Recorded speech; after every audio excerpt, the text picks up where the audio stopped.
በስመ አብ ወወልድ ወመንፈስ ቅዱስ አሃዱ አምላክ አሜን። ዛሬ የምናቀርብላችሁ ታሪክ በቤተ ክርስቲያን ታላቅ ክብር የሚሰጠውን የምስራች ነጋሪውና የኃያሉ መልአክ ቅዱስ ገብርኤልን ድርሳንና አስደናቂ ተአምራቱን የያዘውን መንፈሳዊ ዘገባ ነው። ይህ በመጋቢት 19 ቀን የሚነበበው የቅዱስ ገብርኤል ድርሳን ከዓለም መፈጠር ጀምሮ እስከ ጌታችንና መድኃኒታችን ኢየሱስ ክርስቶስ ልደት ድረስ ያለውን ጥልቅ ምስጢር ይተርክልናል።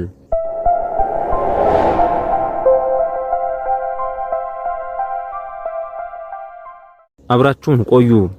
አንድ አምላክ በሚሆን በአብ በወልድ በመንፈስ ቅዱስ ስም አምነን እንጀምራለን።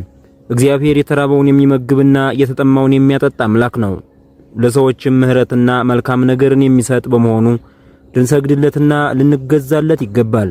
ይህ በመጋቢት 19 ቀን የሚነበብ የቅዱስ ገብርኤል ድርሳን ሲሆን እግዚአብሔር ለአዳም ከልጅ ልጅህ ተወልጄ በደሜ ቤዛ ሆነሃለሁ ብሎ የሰጠውን ተስፋ ለመፈጸም መልአኩን ልኮታል። ሳጥናኤል በካደ ጊዜ ቅዱስ ገብርኤል በመታዘዙ ጸንቶ በመገኘቱ እግዚአብሔር የሊቀ መላእክትነትን ማዕረግ ሰጠው።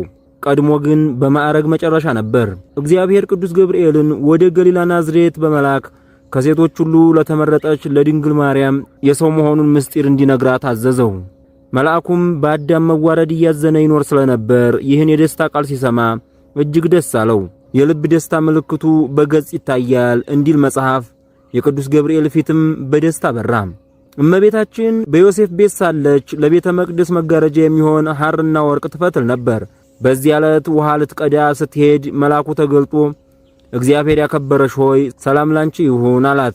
ማርያምም ደንግጣ ወደ ቤቷ ተመለሰች።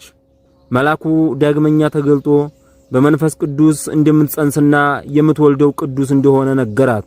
እሷም እንደ ቃልህ ይሁንልኝ ብላ ተቀበለች። ጌታችንም ያላባት ከድንግል ማርያም ተወለደ።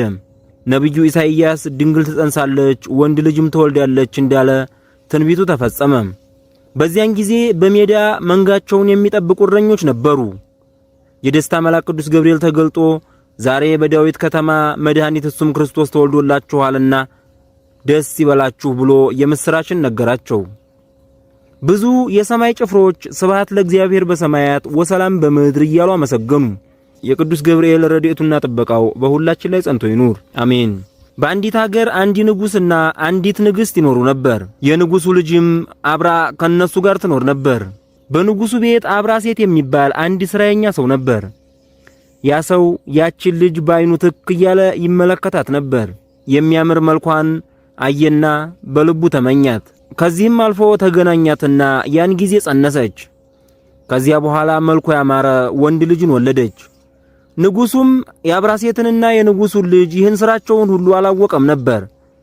አብራሴትም ለሕፃኑ እንዲህ አለው፣ ልጄ ሆይ ወደ አንተ የሚመጣው ማን ነው? የምታየውስ ማንን ነው? በማለት ጠየቀው። ከተወለድክበት ቀን ጀምሮ ኃይሌም ተቀነሰ፣ ሥጋዬም ደከመ እያለ ዘወትር ይጠይቀው ነበር። ሕፃኑም የተወለድኩባት ቀን ይህች ናት። በየወሩ በ19 ቀን በንጋት ጊዜ የፊቱ መልክ እንደ ፀሐይ የሚያበራ ወፍ ወደኔ ይመጣል። ወገቡም በወርቅ ዝናር የታጠቀ ነው። በራሱም በሚያበራ ዕንቁ የተጌጠ የራስ ወርቅ አድርጓል። በራሱም ወርቅ ውስጥ ያለው ቄፋዝና ጳዚዮን በሚባል ወርቅ ተጊጧል።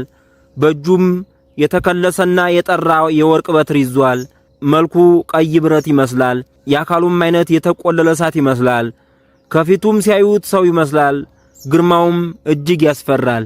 አነጋገሩም ነፋስ በተነሳ ጊዜ እንደሚሆን እንደ ባህር ማዕበል ነው። የባህርም ውሃ በተናወጠ ጊዜ እንደሚጫወት ነው። እኔም እሱን ባየሁ ጊዜ ከድንጋጤ የተነሳ በፊቱ ወድቃለሁ።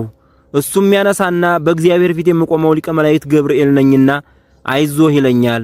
ከተወለድክበት ቀን ጀምሮ እስከ ዛሬ ድረስ ካንተ ጋር አለሁ። ዓለም እስኪያልፍ ድረስ በዘመኑ ሁሉ ካንተ መራቅ የለብኝም፣ አርቅህም። ስምህም በክብር ከፍ ከፍ ይላል አለኝ በማለት መልስ ሰጠው። መሰሪ አብራሲትም ይህን የልጁን ነገር በሰማ ጊዜ ከንግሥት ጋር ፈጽመው አደነቁ። ታላቅ ፍርሃትና ረዓድም ያዛቸው። እሱም ሊቀ መላእክት ገብርኤል በዘመኑ ሁሉ እየጠበቀው ኖረ። ጸሎቱና በረከቱ ከሕዝበ ክርስቲያኑ ጋር ለዘላለሙ ይኑር አሜን። የሊቀ መላእክት ቅዱስ ገብርኤል ተአምር ይህ ነው። በረከቱ ከሕዝበ ክርስቲያኑ ጋር ይሁን ለዘላለሙ አሜን። የምኩራቡ መጋረጃ ከላይ እስከ ታች በአንድ ክር እንደተደመደመ የሚኖር የሚወደውን ጌታውን ክርስቶስን በእንጨት ተሰቅሎ በብረት ተቸንክሮ ባየው ጊዜ በመኳንንትና በመላእክት ላይ መስፍን አድርጎ የሾመውን በኋላም ዘመን ለልደቱ ምስጢር የታመነ ያደረገውን እርሱም ባየ ጊዜ አዘነ። ይህ ሊቀ መላእክት ቅዱስ ገብርኤል መታገስ አልቻለም። በቁጣ ሰይፉን መዞ የሰቀሉትን ሊያጠፋቸው ወደደ። ሰይፉንም መልሶ የምኩራቡን መጋረጃ ቀደደው። አንዱን ፈትልም ከላይ እስከ ታች ከሁለት አደረገው። ስለኛ የተሰቀለ የፈጣሪው ክርስቶስ ቸርነት ባይከለክለውስ ዓለም እስኪያልፍ ድረስ ዝም ቢለው ኑሮ ዓለምን ሁሉ ባጠፋው ነበር። በረከቱና ረድኤቱ ከሕዝበ ክርስቲያኑ ጋር ይኑር ለዘላለሙ አሜን።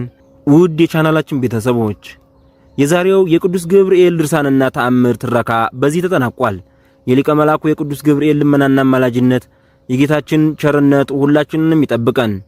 ይህን ቪዲዮ ከወደዳችሁ ሰብስክራይብ በማድረግና ለወዳጅ ዘመዶ በማጋራት መንፈሳዊ ግዴታውን ይወጡ።